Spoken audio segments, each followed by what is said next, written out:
அனைவருக்கும் வணக்கம். இன்னைக்கு ஹிந்து நியூஸ் பேப்பர்ல என்ன இம்பார்ட்டன்ட் நியூஸ் இருக்கு அப்படின்னு சொல்லி பார்ப்போம்.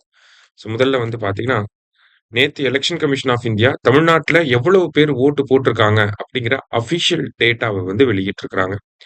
அதன் அடிப்படையில பார்க்கிறப்ப, அ தமிழ்நாட பொறுத்தவரைக்கும் பார்த்தீங்கன்னா, 85.1% 10% ஆஃப் வோட்ஸ் போல் ஆயிருக்கு. சரியா? இவ்வளவு சதவீதமான வாக்குகள் பதிவாயிருக்கு.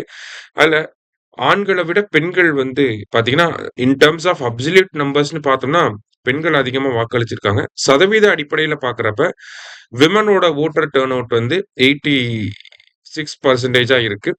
ஆண்களோட வோட்டர் டர்ன் அவுட் பார்த்தீங்கன்னா, 83% இருக்கு. சரிங்களா? பெர்சன்டேஜ் அடிப்படையிலயும் அவங்க தான் அதிகமா இருக்காங்க. அண்ட் தென் அதர் கேட்டகரியில பார்த்தீங்கன்னா, ஒரு 58% ஆஃப் த பீப்பிள் இருக்காங்க. நம்பர்ஸ நோட் பண்ணி வச்சுட்டோம்னா, மெயின்ஸ் பாயிண்ட் ஆஃப் வியூல எழுதுறதுக்கு யூஸ் ஆகும். டேட்டா கோட் பண்ணி காட்டுறதுக்கு. சரியா? விமனோட வோட்டர் டர்ன் அவுட் 86%, மென்னுக்கு 83, அண்ட் தென் அதர் கேட்டகரியில பார்த்தீங்கன்னா 58% இருக்காங்க. தமிழ்நாடோட மொத்த வாக்குப்பதிவு 85.10% இருக்கு. இதுல எங்கெல்லாம் அதிகமாவும், கம்மியாவும் வாக்குப்பதிவு நடந்திருக்கு அப்படிங்கிறதையும் குடுத்திருக்காங்க. ஓகேவா?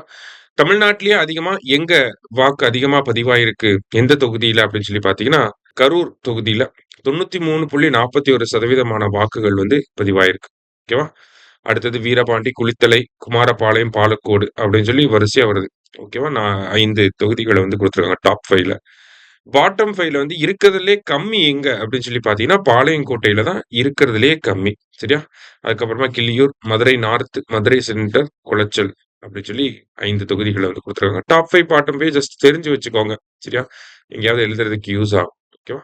எலக்ஷன் ரிலேட்டடா கேள்விலாம் மெயின்ஸ்ல கேட்கிறப்ப, இல்ல வோட்டர் டர்ன் அவுட் ரிலேட்டடா கொஸ்டின்லாம் கேட்கிறப்ப, இதெல்லாம் நம்ம போட்டு காட்ட முடியும். சரியா? சிம்பிளான ஒரு செய்தி தான். அடுத்தது பார்த்தீங்கன்னா, நேத்து மத்திய அரசாங்கம் ஒரு எமர்ஜென்சி அலர்ட் சிஸ்டம் டெஸ்ட் பண்ணி பார்த்திருக்காங்க. ஓகேவா? Emergency alert system. இந்த மாதிரி எல்லார் ஃபோனுக்கும் ஒரு எமர்ஜென்சி மெசேஜ் வந்திருக்கு. இந்த மாரி கவர்ன்மென்ட் ஆஃப் இந்தியால இருந்து மெசேஜ் பண்றோம் அப்படின்னு சொல்லி. எதுக்காக இந்த ஒரு விஷயத்த டெஸ்ட் பண்ணி பார்த்திருக்காங்க அப்படின்னு சொல்லி பார்த்தீங்கன்னா, ரியல் டைம்ல மக்களுக்கு ஏதாவது அசம்பாவிதங்கள் நடந்துச்சுன்னா, உடனடியாக என்ன பண்ணணும்? மெசேஜ அனுப்பி மக்களுக்கு விழிப்புணர்வை ஏற்படுத்தணும். ஏர்லி வார்னிங்க குடுக்கணும் அப்படிங்கிறதுக்காக தான் இந்த ஒரு எமர்ஜென்சி அலர்ட் சிஸ்டத்த பயன்படுத்தி இருக்காங்க. சோ, அதுக்கு என்ன டெக்னாலஜி யூஸ் பண்ணியிருக்காங்க அப்படிங்கிறத தான் நமக்கு எக்ஸாம் பாயிண்ட் ஆஃப் வியூல கேட்பாங்க. என்ன டெக்னாலஜி அப்படின்னா, செல் பிராட்காஸ்டிங் அப்படிங்கிற டெக்னாலஜி. ஓகேவா? செல் பிராட்காஸ்டிங் அப்படிங்கிற டெக்னாலஜி.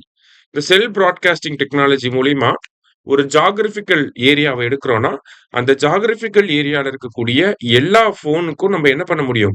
அந்த எமர்ஜென்சி மெசேஜ அனுப்ப முடியும். அந்த ஜியோகிராபிக்கல் ஏரியால இருக்கக்கூடிய எல்லா ஃபோன்லயுமே இன்டர்நெட் கனெக்டிவிட்டி இருக்கணுங்கிற அவசியம் கிடையாது.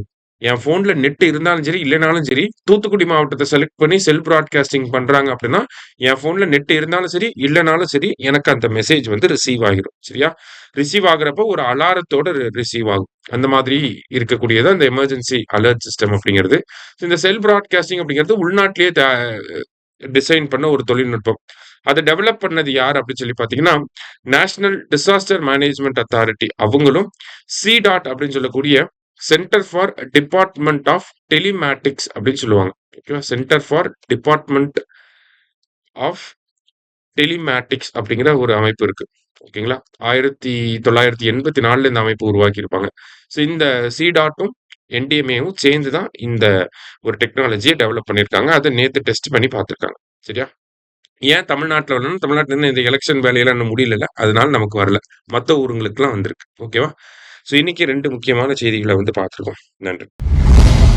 சுரேஷ் IAS அகாடமி வெற்றியின்